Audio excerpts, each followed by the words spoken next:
वही पुरानी कहानी सुना रहे हैं, वही घिसे पिटे डायलॉग सुना रहे हैं। ये इंडी गठबंधन इस समय घबराया हुआ है तो यूपी के बुलडोजर से घबराया हुआ है। ये इस बार जनता इनको सुनने के लिए तैयार नहीं है। उत्तर प्रदेश का बुलडोजर जब इन माफिया और दंगाइयों के ऊपर चढ़ता इनकी छाती को रौंदते हुए आगे बढ़ता है। उत्तर प्रदेश में 7 वर्ष से कोई दंगा नहीं हुआ। जो मुख्यमंत्री हमेशा बुलडोजर लेकर के तैयार रहते हैं और अन्याय के लिए अपनी पुलिस प्रशासन को आगे कर देते हैं। कोई मुसलमान चाहता है कि मुस्लिम होने के कारण उसको आरक्षण मिले, कभी नहीं मिलेगा, कभी नहीं मिलेगा। ये भारत के सबसे बड़े राज्य उत्तर प्रदेश के मुख्यमंत्री हैं और इनकी भाषा संविधान से बिल्कुल मैच नहीं करती है। संविधान कतई इजाजत नहीं देता है कि धर्म के नाम पर नफरत फैलाने की। संविधान बिल्कुल इजाजत नहीं देता कि कोई मुख्यमंत्री कहे कि बुलडोजर से उसने कानून व्यवस्था को दुरुस्त कर रखा है। संविधान ने कानून बनाए हैं जनता की रक्षा के लिए, उनका पालन कराने की जिम्मेदारी सरकार की है, ना कि खुद से बुलडोजर की बात करके। इसलिए विपक्ष लगातार सवाल खड़े कर रहा है कि ये लोग संविधान को खत्म कर देंगे और जनता को ये लगता है कि उनका संविधान खतरे में है। इधर जो उन्होंने कदम भी उठाए हैं, किसी की सुनवाई नहीं है। अगर संस्थाएं खत्म हो रही हैं, अगर आपकी सुनवाई संस्थाओं से नहीं है, संस्थाओं में कोई सुनवाई नहीं है, तो समझ लो ये संविधान गया आपका। तो ये समाजवादी पार्टी के मुखिया अखिलेश यादव से जब बात की तो अखिलेश यादव ने कई मुद्दों पर खुल करके बात की। उन्होंने बताया कैसे सरकारी नौकरियों के पेपर लीक हो रहे हैं। उन्होंने बताया कि कैसे भ्रष्टाचार और ज्यादा बढ़ गया है और भी कई मुद्दों पर हमने अखिलेश यादव जी से खुल करके बात की। सुनिए अखिलेश यादव ने क्या क्या कहा। उनकी हर परीक्षा का पेपर रद्द हुआ, पेपर लीक हुआ, और ये पेपर लीक हुए नहीं है, सरकार ने जानबूझ करके कराए जिससे नौकरी न देनी पड़ जाए।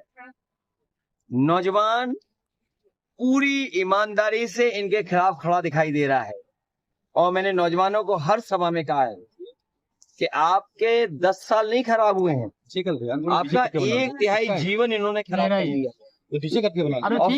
जब आईडी आएगी तभी न किसान की आय दोगुनी हुई, न महंगाई को रोक पाए, और इलेक्टोरल बॉन्ड से इन्होंने जो पैसे की वसूली की उससे तो इनकी भ्रष्टाचार की पोल खुल गई।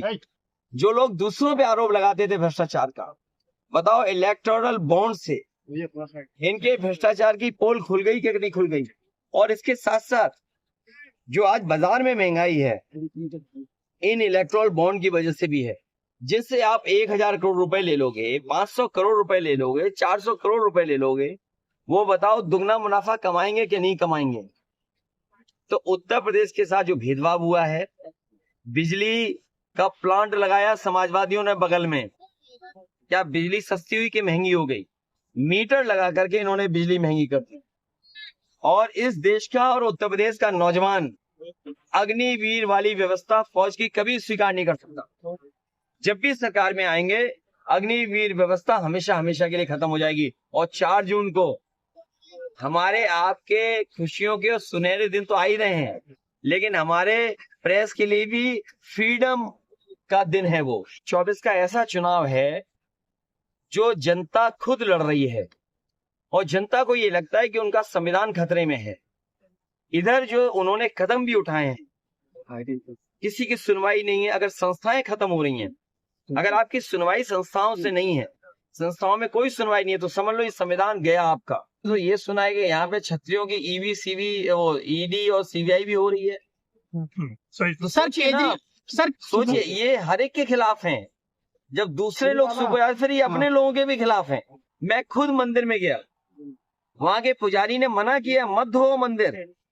पुजारी मना कर रहे, पंडित जी उस मंदिर के मना कर रहे मत धो, लेकिन बीजेपी वालों ने बताओ मंदिर धोया क्या? इसका पूर्वांचल के नौजवान नौकरी चाहते हैं। आज भी अगर फौज में और पैरामिलिट्री फोर्स में और पुलिस में अगर आप हिसाब किताब लगाओगे नंबर्स का, तो सबसे ज्यादा पूर्वांचल के नौजवान हैं जो सीमा की रक्षा पे जा रहे हैं या पैरामिलिट्री में जा रहे हैं। यूपी में आप कितनी सीट हो? हम लोग तो जगह जगह जाते हैं, जैसे एयरपोर्ट है या और जगह जो मिलते हैं, सिक्योरिटी मॉल है, वो सब यूपी के लोग हैं। और मैं आपको गणित बताता हूँ कि जिन बच्चों का इन्होंने भविष्य छीना है, पेपर रद्द होने से जिन बच्चों की नौकरी नहीं हो पाई है, ऐसे 60 लाख बच्चे हैं जो समय समय पे परीक्षा लिखे हैं। अगर 60 लाख बच्चों के केवल हम माँ बाप जोड़ दें तो 60 लाख गुणा 3, 1 करोड़ 80 लाख, और 1 करोड़ 80 लाख को अगर भाग दे दें 80 लोकसभाओं से तो हर लोकसभा में 2,25,000 वोट कम हुआ है सरकार का। 79 सीटें समाजवादी पार्टी और इंडिया गठबंधन जीत रहा है। एक क्यूटो में लड़ाई है। आखिर क्यों लड़ाई है सर? क्या 79 सीटें जीत रहे हैं। क्या क्यों लड़ाई है और सर? क्या एक इसके क्यूटो पीछे में क्या लड़ाई तर्क है। है? बसपा सुप्रीमो मायावती ने कहा है कि 4 जून के बाद अगर ईवीएम में गड़बड़ी नहीं मिली तो फिर सत्ता बदल जाएगी, ऐसा आपको लग रहा है? वो ठीक कह रही हैं, और बहुजन समाज से मैं कहूंगा कि संविधान बचाने के लिए, लोकतंत्र बचाने के लिए इंडिया गठबंधन का साथ दे। सर गठबंधन कितनी सीटें पा रही है? क्या कुछ कितनी सीटें गठबंधन पा रही है सर? गठबंधन सरकार बना रहा है। योगी जी कह रहे हैं 400 पार कराओ, काशी मथुरा मंदिर पाओ। फिर मंदिर की ये आपके जो मुख्यमंत्री है वो उल्टा मुख्यमंत्री है।